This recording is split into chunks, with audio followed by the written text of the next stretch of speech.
क्या पढ़ेंगे आज के लेक्चर में बच्चे, जल्दी बोलो। One is electron gain enthalpy and second is ionization enthalpy. Okay, तो सबसे पहले मैं बात करने जा रहा हूं, what do you mean by ionization enthalpy. Ionization enthalpy, enthalpy is the energy, तो आयोनाइजेशन एनर्जी। सपोज कि हमारे पास एक कोई न्यूट्रल एटम है A, this is the neutral atom A, and अभी ये सॉलिड स्टेट में है। कौन सी स्टेट में है?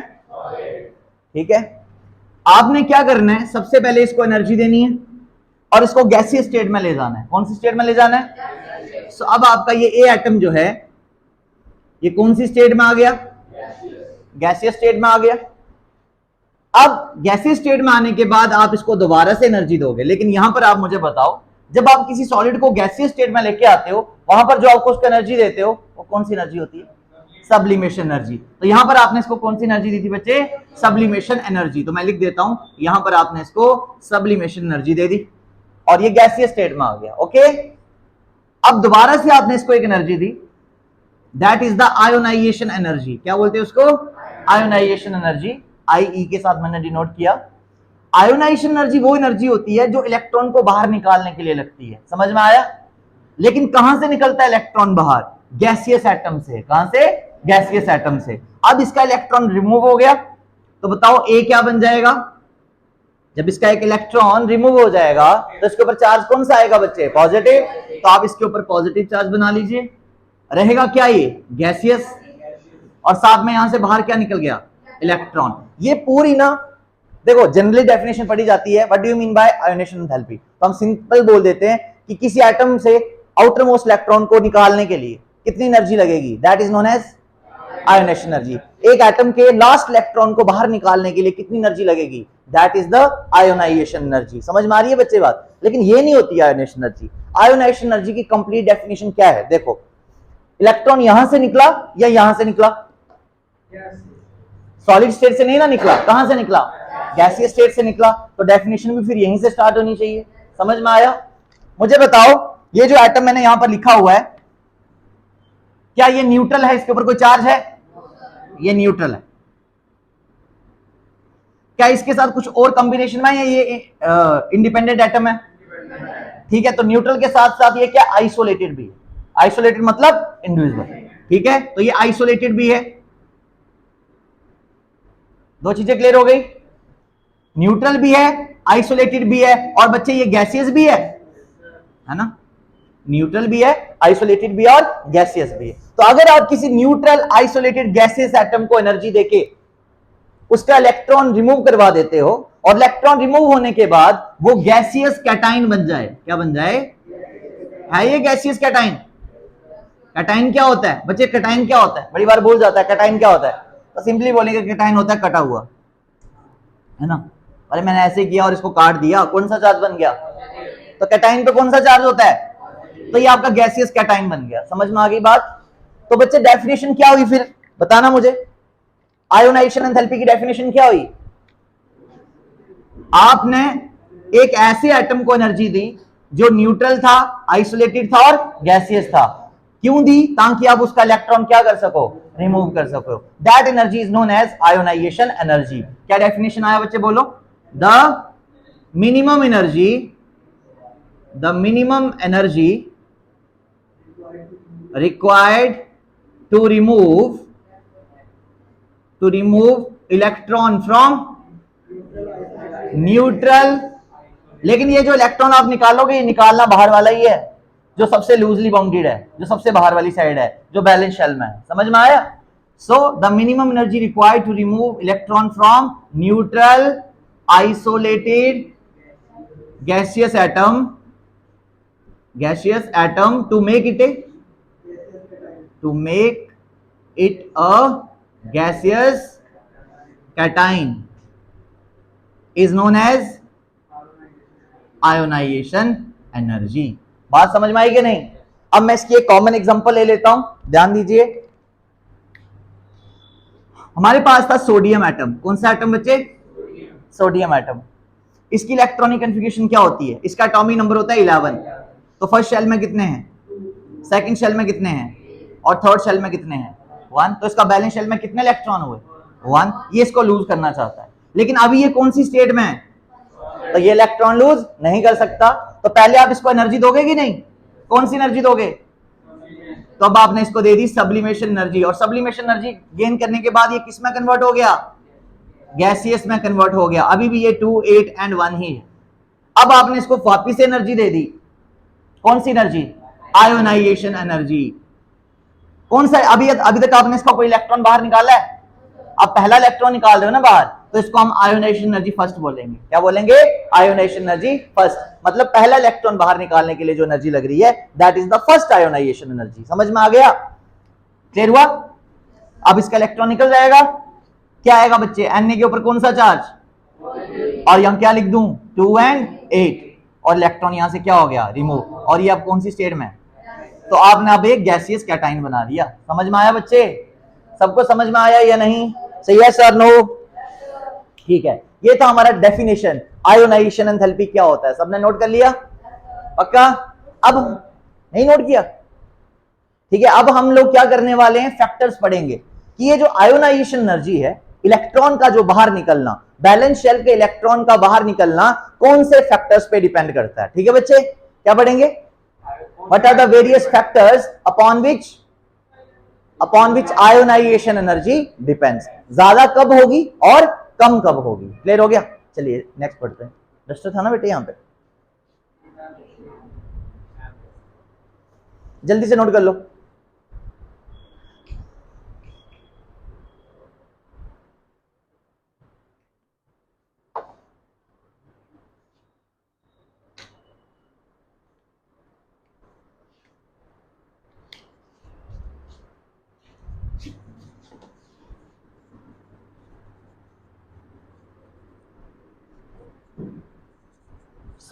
देखेंगे नेक्स्ट है factors upon which ionisation energy depends.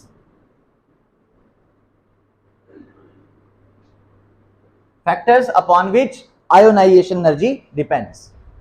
So पहला फैक्टर है बच्चे size, atomic radii. First factor कौन सा है?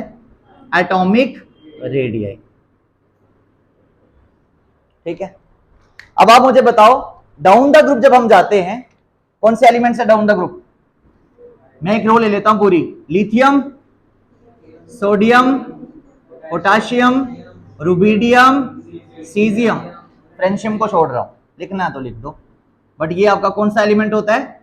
Radio active. This is the radio active element. अब आगे की तरफ भी बना लेते हैं। लिथियम के बाद कौन सा आता है? बेरिलियम। फिर क्या आता है? Boron, carbon, nitrogen, oxygen, fluorine and neon. ठीक है, सबको समझ में आया? बच्चे आपको मैंने पहले लेक्चर में बताया था कि जब हम डाउन द ग्रुप जाते हैं तो साइज जो है वो क्या करता है? इंक्रीज करता है। बताया था क्यों करता था इंक्रीज? क्योंकि शेल इंक्रीज करते थे, नंबर ऑफ शेल्स क्या हो जाते हैं? इंक्रीज हो जाते हैं। ठीक है, नंबर ऑफ शेल्स क्या हो जाते हैं? इंक्रीज हो जाते हैं। इसका मतलब सबसे बड़ा साइज किसका होगा? फ्रेंशियम को छोड़ दो, सीजियम तक की बात करो, सीजियम का साइज सबसे बड़ा होगा। लाइक यहां पर मैं अगर लिथियम का साइज बना रहा हूं, then sodium, then potassium, then rubidium और फिर सीजियम, ऐसे ही होगा कुछ। Positive charge, positive charge, positive charge, nucleus में पॉजिटिव है सबके, और यहां पर इनका बैलेंस इलेक्ट्रॉन हम लोग बना रहे हैं। Balance electron, balance electron, balance electron, ये भी बैलेंस इलेक्ट्रॉन और ये भी कौन सा है? Balance electron. ठीक है, इलेक्ट्रॉन पे चार्ज कौन सा रहता है बच्चे? नेगेटिव चार्ज रहता है। तो इस सब पे ऊपर कौन सा चार्ज है? नेगेटिव चार्ज है। अब हम मुझे बात बताओ, क्या इस नेगेटिव और इस पॉजिटिव में अट्रैक्शन होगा? यहां पर भी होगा, यहां पर भी होगा, यहां पर भी होगा और यहां पर भी होगा। कहां पर होगा सबसे ज्यादा अट्रैक्शन? पहले वाले में, क्योंकि साइज क्या है? सबसे छोटा। इसका मतलब मैंने यहां पर लिखा था साइज वाला फैक्टर, तो जितना बड़ा साइज था उतनी अट्रैक्शन क्या थी? कम। और इलेक्ट्रॉन इजिली निकल जाएगा, यानी एनर्जी क्या लगेगी, कम लगेगी। क्या बोला बच्चे, डाउन द ग्रुप साइज क्या हुआ, इंक्रीज, अट्रैक्शन क्या होगी, बिग, और इलेक्ट्रॉन का बाहर निकलना इजी हो गया, यानी डाउन द ग्रुप जाने पे एनर्जी क्या लगेगी, कम लगेगी। तो क्या हम ऐसा बोल सकते हैं कि size is inversely proportional to ionisation enthalpy. अगर साइज छोटा हुआ तो अट्रैक्शन ज्यादा, तो उसको इलेक्ट्रॉन को रिमूव करने के लिए ज्यादा एनर्जी, तो आयोनाइजेशन एनर्जी क्या लगेगी, ज्यादा। समझ में आया, एंड वाइस वर्सा। क्लियर हो गया बच्चे। इसका मतलब इन सब में से सबसे इजी इलेक्ट्रॉन रिमूव कराना किसका है, सीजियम का। तो सीजियम का इलेक्ट्रॉन बहुत इजीली रिलीज हो जाता है। मैंने आपको एक दिन पहले भी बताया था, सीजियम एक ऐसा एटम है, एक ऐसा मेटल है जो बहुत इजीली इलेक्ट्रॉन क्या कर देता है, लॉस, और उसकी इसी प्रॉपर्टी की वजह से हम सीजियम मेटल को सोलर वॉचेस में यूज करते हैं। इसमें यूज करते हैं, सोलर वॉचेस में। सनलाइट इनफ है उसके इलेक्ट्रॉन को रिमूव करवाने के लिए। क्लियर हो गया। और that effect is known as photo electric effect. Photo electric effect, light की हेल्प से इलेक्ट्रॉन को बाहर निकालना और करंट प्रोड्यूस करवाना, that is the photo electric effect. कौन सा एलिमेंट सबसे ज्यादा फोटो इलेक्ट्रिक इफेक्ट शो करता है, सीजियम, क्योंकि उसका इलेक्ट्रॉन सबसे इजीली रिमूव होता है। क्लियर हो गया, डाउन द ग्रुप वाला कंसेप्ट समझ में आ गया। अब हम अलोंग द पीरियड वाला पढ़ने जा रहे हैं। अलोंग द पीरियड क्या होगा, क्या होगा बच्चे, अलोंग द पीरियड बताना। इस तरफ जाने पे पहले मैं इनका एटॉमिक नंबर लिखता हूं, 5, 6, 7, 8, 9 एंड 10। इसकी electronic configuration 1s2, 2s2 and 2p1, और बाकी शेल नंबर सेम रहता है, आपको पता ही है, 2p2, 2p3, 2p4, 2p5 and 2p6। Left से राइट की तरफ जाने पे नंबर ऑफ शेल सेम रहता है, इलेक्ट्रॉन सेम शेल में ऐड होते हैं, अट्रैक्शन बढ़ता है और साइज क्या होता है, छोटा। तो लेफ्ट टू राइट जाने पे साइज क्या हो रहा है, तो यहां पर मैंने क्या लिखा हुआ है, अगर साइज डिक्रीज होगा तो आयोनाइजेशन एंथैल्पी बढ़ेगी। तो हम यहां पर कंसीडर क्या कर सकते हैं, डाउन द ग्रुप और अलोंग द पीरियड को एक ही बारी में अगर हम लिखें तो क्या आएगा आपका रिजल्ट, बोलो। Down the group ionisation enthalpy decreases because size increases, and along the period ionization enthalpy increases because size decreases with few exceptions। हमेशा ये ट्रेंड नहीं फॉलो होगा। डाउन द ग्रुप साइज क्या हुआ, बढ़ा, अट्रैक्शन क्या हुई, तो आयोनाइजेशन एंथैल्पी क्या हुई, कम। मतलब अट्रैक्शन और ionisation enthalpy directly proportional. Along the period size क्या हुआ, डिक्रीज, अट्रैक्शन क्या हुई, इंक्रीज, तो आयोनाइजेशन एंथैल्पी भी क्या हो गई, इंक्रीज। समझ में आया। लेकिन लेफ्ट से राइट की तरफ जाने पे ये ट्रेंड रेगुलर नहीं है।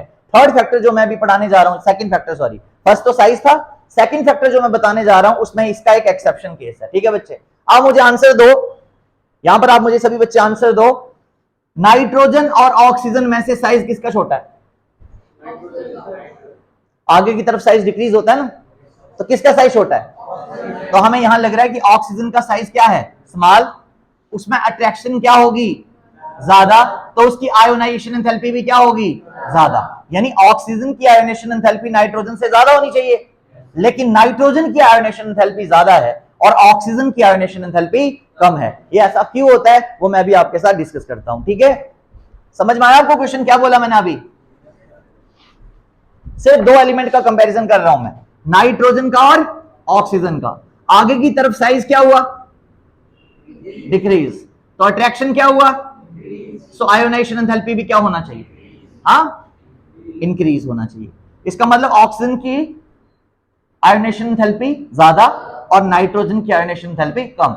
अब आप इसकी ना इलेक्ट्रॉनिक कॉन्फ़िगरेशन लिखो, क्या थी इसकी electronic configuration, 1s2, 2s2 and 2p3, और इसकी थी 1s2, 2s2 एंड 2p4। ठीक है, हमारे अकॉर्डिंग ऑक्सीजन की आयोनाइजेशन एंथैल्पी ज्यादा होनी चाहिए, इसका इलेक्ट्रॉन मुश्किल से निकलना चाहिए, इसका इलेक्ट्रॉन थोड़ा आसानी से निकलना चाहिए। ठीक है, लेकिन बेटे अगर हम बात करेंगे, थर्ड सेकंड फैक्टर आपका है इलेक्ट्रॉनिक कॉन्फ़िगरेशन। क्या है, इलेक्ट्रॉनिक कॉन्फ़िगरेशन। इलेक्ट्रॉनिक कॉन्फ़िगरेशन भी एक बहुत इंपॉर्टेंट रोल है, एक इंपॉर्टेंट पॉइंट है जिसके ऊपर आयोनाइजेशन एंथैल्पी डिपेंड करती है। बच्चे यहां पर पी में, जिससे मैं क्वेश्चन पूछूंगा वो आंसर देना। इसके पी में कितने इलेक्ट्रॉन्स है सात्विक बताओ? 3। इसके पी में कितने इलेक्ट्रॉन है? 4। यहां पर 3 है, यहां पर 4 है। आपको मैंने एक कंसेप्ट बताया था, पी में टोटल कितने इलेक्ट्रॉन्स आते हैं? 6 आते हैं। वेरी गुड, पी में 6 इलेक्ट्रॉन्स आते हैं। तो अब ये फुली फिल्ड है और ये क्या है? स्टेबल। स्टेबल में से इलेक्ट्रॉन को निकालना डिफिकल्ट। अब P3 हो तो क्या हुआ? मैंने बताया था ये भी क्या होता है, इसमें से भी इलेक्ट्रॉन को बाहर निकालना डिफिकल्ट। तो ये दो ऐसी इलेक्ट्रॉनिक कॉन्फ़िगरेशंस हैं जहां से इलेक्ट्रॉन को निकालना डिफिकल्ट है क्योंकि ये स्टेबल है। अब यहां पे आ जाओ, नाइट्रोजन में पी में कितने हैं? 3। स्टेबल है ना? और इसमें पी में कितने हैं? तो ये स्टेबल नहीं है, तो ये अपना इलेक्ट्रॉन इजीली लॉस करेगा, ये अपना इलेक्ट्रॉन इजीली लॉस नहीं करेगा। समझ में आया आपको क्यों नाइट्रोजन का इलेक्ट्रॉन निकालना डिफिकल्ट है? क्योंकि नाइट्रोजन का पी एग्जैक्टली हाफ फिल्ड है और ऑक्सीजन का पी हाफ फिल्ड नहीं है। अदरवाइज साइज इसका छोटा है और इसका साइज बड़ा है। समझ में आया सबको? तो क्या आंसर दोगे? हाँ जी, हाँ 2p1 हो, हाँ तो उसमें से इलेक्ट्रॉन इजीली निकल जाएगा। ठीक है, अब तो बताओ इलेक्ट्रॉनिक किसका आयोनाइजेशन एंथैल्पी ज्यादा, जल्दी बोलो। Ionisation enthalpy of nitrogen is greater than ionisation enthalpy of oxygen. ध्यान से समझना, लेकिन ये पहली आयोनाइजेशन एंथैल्पी थी, मतलब पहला इलेक्ट्रॉन निकाला आपने अभी बाहर। फर्स्ट लगा दूं इधर में, पहला इलेक्ट्रॉन अगर मुझे नाइट्रोजन का निकालना हो तो डिफिकल्ट है और ऑक्सीजन का निकालना हो तो इजी। समझ में आ गया? अब ये कंसीडर करो कि इलेक्ट्रॉन निकल गया, अब कैसी कॉन्फ़िगरेशन आएगी बताना नाइट्रोजन की? 1s2 2s2 और 2p2, और ऑक्सीजन का 1s2 2s2 और 2p3। यही आएगा ना? अब एक इलेक्ट्रॉन आपने हटा दिया, उसके बाद यही आएगा ना बच्चे? यही आएगा। सबको क्लियर है? अब बताओ आंसर क्या आएगा। अब अपना दूसरा इलेक्ट्रॉन निकालना है बाहर, तो बताओ यहां पे क्या होगा? इसके पी में कितने इलेक्ट्रॉन है और इसके पी में अब कितने हो गए? अब स्टेबल कौन हो गया? और ये स्टेबल अब नहीं है, तो हम लिख सकते हैं ionisation enthalpy second of oxygen is greater than ionisation enthalpy second of nitrogen. समझ में आया आपको? सो इलेक्ट्रॉनिक कॉन्फ़िगरेशन में आप लोग क्या लिखेंगे? It is difficult to remove electron from stable electronic configuration. समझ में आया? तो वो आयोनाइजेशन एंथैल्पी ज्यादा कहां पे लगेगी? जहां पे इलेक्ट्रॉनिक कॉन्फ़िगरेशन कैसी होगी? स्टेबल। समझ में आया? स्टेबल का मतलब क्या है? डी में कितने इलेक्ट्रॉन हो तो वो सबसे ज्यादा स्टेबल है? 10। डी में 10 या फिर 5, पी में 6, 0 है तो निकालोगे कहां से? स्टेबल है तो निकालोगे कहां से? लेकिन इलेक्ट्रॉन रिमूव, फिर आयोनाइजेशन एंथैल्पी कैसे करोगे? फिर तो और किसी ऑर्बिटल से निकलेगा इलेक्ट्रॉन। पी में कितने? अदरवाइज एस में कितने? 2, अदरवाइज 1। एफ में कितने? 14, अदरवाइज कितने? समझ में आया? सबसे stable fully filled, than half filled. बच्चे कौन से फैक्टर पे आयोनाइजेशन एंथैल्पी डिपेंड करती है? दो फैक्टर बताए।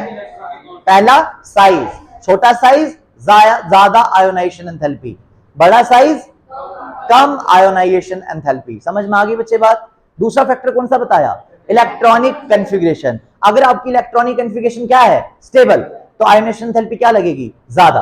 और अगर आपकी आयोनाइजेशन एंथैल्पी क्या है? अनस्टेबल, तो आयोनाइजेशन एंथैल्पी क्या लगेगी? कम। समझ में आया सबको? वेरी गुड, कर लीजिए इसको फटाफट से नोट। एक और भी फैक्टर है, that is third factor. Third factor is nuclear charge. Third factor is nuclear charge and fourth factor is screening effect. अभी मैं आपको स्क्रीनिंग इफेक्ट पढ़ाऊंगा जिसको शील्डिंग इफेक्ट भी बोलते हैं। ठीक है, थर्ड फैक्टर सबसे ज्यादा इंपॉर्टेंट है, shielding effect. Okay, just they दो, कर लिया बेटे नोट? नोट कर लिया? इलेक्ट्रॉनिक कॉन्फ़िगरेशन में क्या लिखा आपने? ये नोट किया ना? It is difficult to remove electron from, so if the electronic configuration is stable then the ionization energy is high, and if the electronic configuration is not stable then the ionization energy is less. ये मिटा रहा हूं मैं सारा।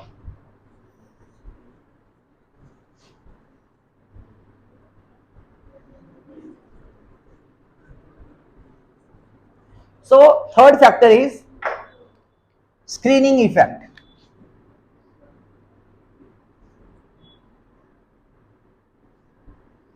Screening effect. This effect is also known as shielding effect.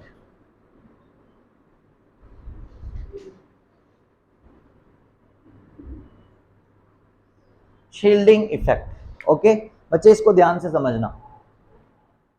ये आपका nucleus है, ठीक है. ये आपका कौन सा ऑर्बिटल है? बैलेंस ऑर्बिटल है. कौन सा ऑर्बिटल है? यहां पर एक इलेक्ट्रॉन है. आपने यहां इन दोनों के बीच में क्या है? अट्रैक्शन है. इस इलेक्ट्रॉन पे चार्ज कौन सा था? इन दोनों के बीच में क्या है? अट्रैक्शन है. आप इस इलेक्ट्रॉन को यहां से बाहर निकालना चाह रहे हो, उसके लिए आप एनर्जी लगा रहे हो, और उस एनर्जी को क्या बोल रहे हो? यही था ना. लेकिन बच्चे ये बैलेंस ऑर्बिटल है. बैलेंस ऑर्बिटल के अंदर भी तो ऑर्बिटल होते हैं या नहीं होते? ओके. अब मैं अंदर वाले ऑर्बिटल बनाता हूं. से मैंने ये दो ऑर्बिटल बना लिए. क्या इन ऑर्बिटल्स पे भी इलेक्ट्रॉन्स होंगे? होंगे कि नहीं होंगे? अगर इसमें इलेक्ट्रॉन है तो अंदर भी तो इलेक्ट्रॉन्स होंगे. यहां पर भी इलेक्ट्रॉन्स हैं. 1 2 3 4 5 6 7 8. इसमें भी इलेक्ट्रॉन्स होंगे 1 और 2. क्लियर हुआ? अब ध्यान से देखना, ये इलेक्ट्रॉन जो है वो उस न्यूक्लियस पर अटैक कर रहा है कि नहीं? इसके ऊपर चार्ज कौन सा है? इसके ऊपर चार्ज कौन सा है? समझ में आ रही है बात? तो ये इलेक्ट्रॉन इसके ऊपर क्या कर रहा है? अटैक कर रहा है. इसके ऊपर चार्ज कौन सा है? इन इलेक्ट्रॉन्स पे भी चार्ज कौन सा है? जैसे ही इलेक्ट्रॉन अंदर की तरफ आएगा तो क्या ये इलेक्ट्रॉन इसको वापस रिपेल नहीं करेंगे? करेंगे कि नहीं करेंगे? बच्चे, इस इलेक्ट्रॉन पे चार्ज कौन सा था और न्यूक्लियस पे चार्ज कौन सा था? ये इलेक्ट्रॉन को न्यूक्लियस ने क्या किया? अट्रैक्ट. मतलब ये इलेक्ट्रॉन प्रैक्टिकली इस न्यूक्लियस पर अटैक करना चाह रहा है. लेकिन इस न्यूक्लियस को प्रोटेक्ट करने के लिए अंदर एक शील्ड है. ये इनर वाले शेल्स, इनके अंदर भी क्या प्रेजेंट है? इलेक्ट्रॉन्स. इनके ऊपर भी चार्ज कौन सा है? जैसे ही अंदर की तरफ अटैक करेगा तो ये इलेक्ट्रॉन इसको वापस क्या करेंगे? करेंगे रिपेल की नहीं करेंगे? अब कितनी फास्टर, कितनी स्ट्रांगली ये इसको रिपेल करते हैं. मतलब ये जो इलेक्ट्रॉन है ये न्यूक्लियस को क्या प्रोवाइड कर रहे हैं? शील्ड कर रहे हैं. शील्ड प्रोवाइड कि ये इलेक्ट्रॉन अंदर अटैक ना कर जाए. अगर ये शील्ड बड़ी स्ट्रांग हुई तो क्या ये इलेक्ट्रॉन अंदर अटैक कर पाएगा? तो ये बाहर ही रहेगा. अट्रैक्शन क्या होगी उस टाइम पे? लो होगी. लो होगी ना. फिर से बता रहा हूं, ध्यान से समझो. इस न्यूक्लियस और इस बैलेंस शेल के बीच में क्या है? अट्रैक्शन है कि नहीं बच्चे? अब इनर शेल में भी क्या प्रेजेंट है? इलेक्ट्रॉन्स. इनके ऊपर भी चार्ज कौन सा है? जैसे ही इलेक्ट्रॉन अंदर अटैक करेगा तो ये वाले इलेक्ट्रॉन इसको क्या करेंगे? रिपेल करेंगे या नहीं करेंगे? ओके. अगर इन्होंने इसको अच्छे से रिपेल कर दिया तो क्या ये इलेक्ट्रॉन कभी भी अंदर आ पाएगा? तो मतलब अट्रैक्शन क्या हुई? कम. और अगर अट्रैक्शन कम होगी तो ये इलेक्ट्रॉन इजीली निकल जाएगा ना बाहर. उस समय आयोनाइजेशन एंथैल्पी क्या आएगी? कम आएगी. लो आएगी ना. समझ में आया कि नहीं? यानी अगर ये इलेक्ट्रॉन इसको रिपेल कर पा रहे हैं, शील्डिंग इफेक्ट बड़ा स्ट्रांग है, तो ये इलेक्ट्रॉन कभी अंदर नहीं आएगा, अट्रैक्शन नहीं होगा, तो इस इलेक्ट्रॉन को बाहर निकालना आसान है. सिंपल सी बात ये हुई कि अगर आपका शील्डिंग इफेक्ट क्या हुआ? स्ट्रांग, तो आयोनाइजेशन एनर्जी क्या होगी? कम. क्या बोला मैंने? अगर शील्डिंग इफेक्ट क्या हुआ? स्ट्रांग, तो आयोनाइजेशन एंथैल्पी क्या होगी? कम होगी. अब दूसरा केस लेता हूं. अगर ये इलेक्ट्रॉन इस इलेक्ट्रॉन को रिपेल नहीं कर पाए तो आपका जो शील्ड है वो क्या हुआ? वीक. तो ये इलेक्ट्रॉन कहां आ जाएगा? अंदर. क्या हो गई? अट्रैक्शन बढ़ गई ना. अट्रैक्शन. उस केस में इस इलेक्ट्रॉन को बाहर निकालना क्या हो जाएगा? डिफिकल्ट. तो हम बोलेंगे अगर शील्डिंग इफेक्ट क्या हुआ? लो हुआ, तो उस केस में आयोनाइजेशन एंथैल्पी क्या होगी? बढ़ जाएगी. बात समझ में आई बच्चे? अब ये जो इनर ऑर्बिटल है, कौन सा ऑर्बिटल होगा तो शील्डिंग इफेक्ट सबसे स्ट्रांग होगा? तो याद रखना, अगर ऑर्डर क्या है? एस, पी, डी और एफ. अगर आपका इनर ऑर्बिटल कौन सा हुआ? एस, तो इसका शील्डिंग इफेक्ट सबसे ज्यादा है. आगे की तरफ क्या हो रहा है? शील्डिंग इफेक्ट इंक्रीज हो रहा है. शील्डिंग इफेक्ट क्या हो रहा है? इंक्रीज हो रहा है. बताओ किसका शील्डिंग इफेक्ट सबसे स्ट्रांग होता है? एस का. अगर आपका इनर ऑर्बिटल एस होगा ना तो उसका शील्डिंग इफेक्ट सबसे स्ट्रांग होगा. क्या हो रहा है? शील्डिंग इफेक्ट क्या हो रहा है? इसका सबसे ज्यादा क्या? हाँ ठीक है ठीक है. शील्डिंग इफेक्ट इंक्रीज नहीं हो रहा, शील्डिंग इफेक्ट क्या हो रहा है? डिक्रीज हो रहा है. बात समझ में आ गई? सबसे ज्यादा शील्डिंग इफेक्ट किसका होता है? फिर और फिर इसकी एक एग्जांपल दिखाता हूं मैं आपको। इसके लिए 4 बच्चे आ जाएंगे आगे, ठीक है। इसको थोड़ा पीछे कर लेते हैं बोर्ड, शील्डिंग इफेक्ट को समझते हैं।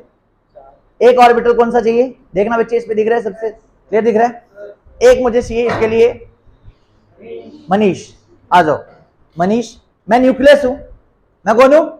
मेरे ऊपर कौन सा चार्ज है? Positive charge. आप इधर आ जाओ, आप मेरी प्रोटेक्शन में हो, इधर घूम जाओ। ऐसे नहीं, ऐसे। अब मैं यहां पे हूं ना सेंटर में, ऐसे घूम जाओ। मैं कौन हूं? मेरे ऊपर कौन सा चार्ज है? ये इनर ऑर्बिटल है, ये मुझे क्या कर रहा है? प्रोटेक्ट कर रहा है। समझ में आया? अब ये एस है, पी है, डी है, एफ है, आपको खुद समझ में आएगा। अमन आओ, अमन दिख रहा है बॉक्स में? अमन नहीं दिख रहा, इसको थोड़ा पीछे ले लो, जल्दी करना, जल्दी, टाइम कम है।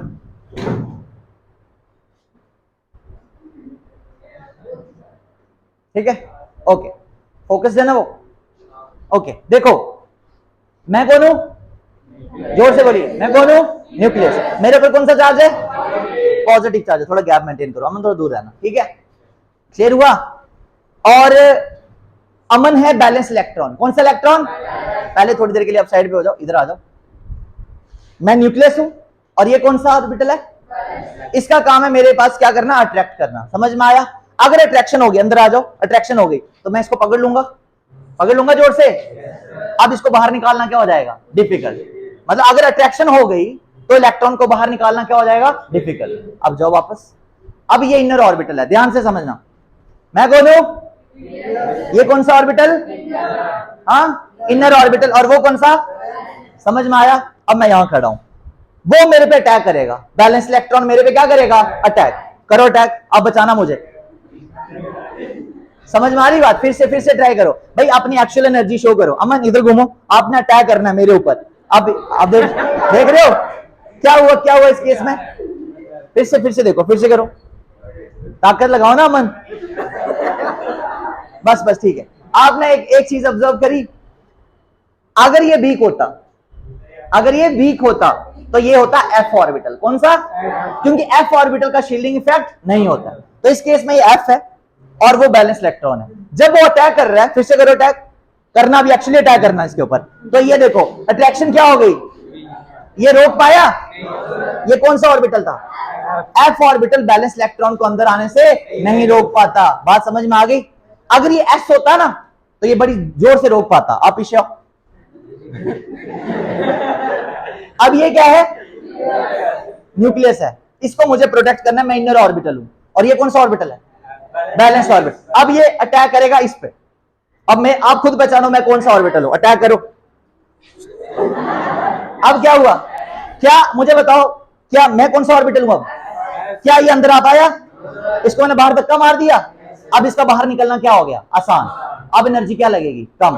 अगर अंदर वाला ऑर्बिटल स्ट्रांग होगा, शील्डिंग इफेक्ट क्या होगा? स्ट्रांग होगा, तो आउटर इलेक्ट्रॉन का बाहर निकलना क्या हो जाएगा? इजी। समझ में आई बात? और अगर ये वीक होगा तो फिर अट्रैक्शन बढ़ जाएगी और आयोनाइजेशन एंथैल्पी क्या हो जाएगी? ज्यादा। साहिल आओ इधर, जल्दी आना, जल्दी इधर आओ, इधर ऐसे घूमा, ऐसे आप उधर आओ। अब देखो, अमन न्यूक्लियस है। अमन हाथ ऊपर करो, नाम पता चलना चाहिए आपका। अमन है, ये साहिल है और मैं रवि। मैं बैलेंस ऑर्बिटल का इलेक्ट्रॉन हूं। कौन सा हूं? वो क्या है? अमन। और ये क्या है? Inner electron. खुद ही बोल रहा है, इसको पता है कि इसका शील्डिंग इफेक्ट स्ट्रांग नहीं होने वाला है। समझ में आया? अब मैं अटैक करूंगा न्यूक्लियस पे। इसका काम है इसको प्रोटेक्ट करना। ये शील्ड है, अमन की शील्ड है, इसके ये महीने के सैलरी देता है इसको बचाने के लिए। अब देखो अटैक हुआ, तो क्या हुआ? नहीं रोक पाया। तो ये कौन सा ऑर्बिटल था? कौन सा था? एफ। और अगर मैं यहां आ जाऊं तो मैं कौन? समझ में आया? किसका प्रोटेक्शन सबसे ज्यादा स्ट्रांग होता है? एस का प्रोटेक्शन सबसे स्ट्रांग होता है। तो याद रखना, S orbital, P orbital, D orbital और एफ ऑर्बिटल। क्लियर हो गया? अमन इधर आ जाओ, आप इसे घूमो। आप एक मिनट, आप इधर आओ, आप इधर आओ और आप इधर आओ। It is the proper sequence. कौन सा ऑर्बिटल? कौन सा? और कौन सा? अगर इनर ये होगा तो रोक नहीं पाएगा बिल्कुल भी, ये होगा तो थोड़ा बहुत रोक पाएगा, ये होगा तो थोड़ा स्ट्रांगली रोक पाएगा, मैं होऊंगा तो अंदर नहीं आ पाएगा। समझ में आ गई बात? जाइए बच्चे, वेरी गुड।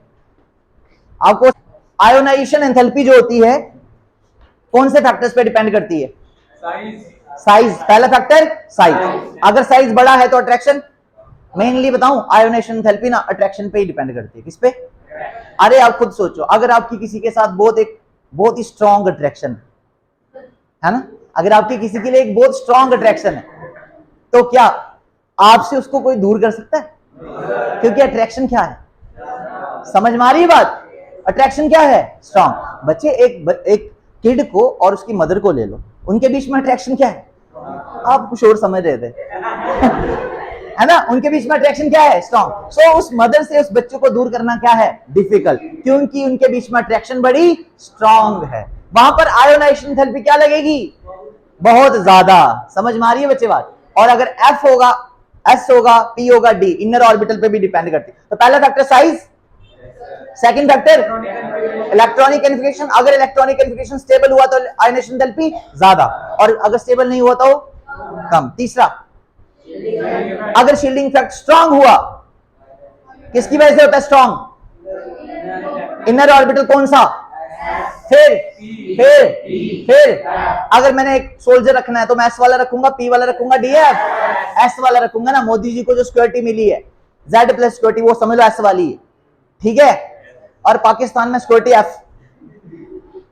उनकी सिक्योरिटी है ना भाई, गाड़ी खुली, हमारी Z प्लस सिक्योरिटी है, बंदा ही गायब आगे से जिस बंदे की प्रोटेक्शन कर रहे हैं वो बंदा ही गायब हो गया। समझ में आई बच्चे बात? आपको क्लियर हो गया आयोनाइजेशन एंथैल्पी का कांसेप्ट पूरा? चलिए, आज कल मैंने आपको एक फैक्टर पढ़ाया था, कौन सा? कल हमने साइज पढ़ा था और टाइप्स ऑफ रेडियाई पढ़े थे। आज के लेक्चर में हमने क्या पढ़ा? आयोनाइजेशन एंथैल्पी, और ऐसे कौन से फैक्टर्स हैं जिनके ऊपर आयोनाइजेशन एंथैल्पी डिपेंड करती है। बच्चे आज के लिए इतना ही रखें और मेरे चैनल को सब्सक्राइब करना ना भूलें। Thank you.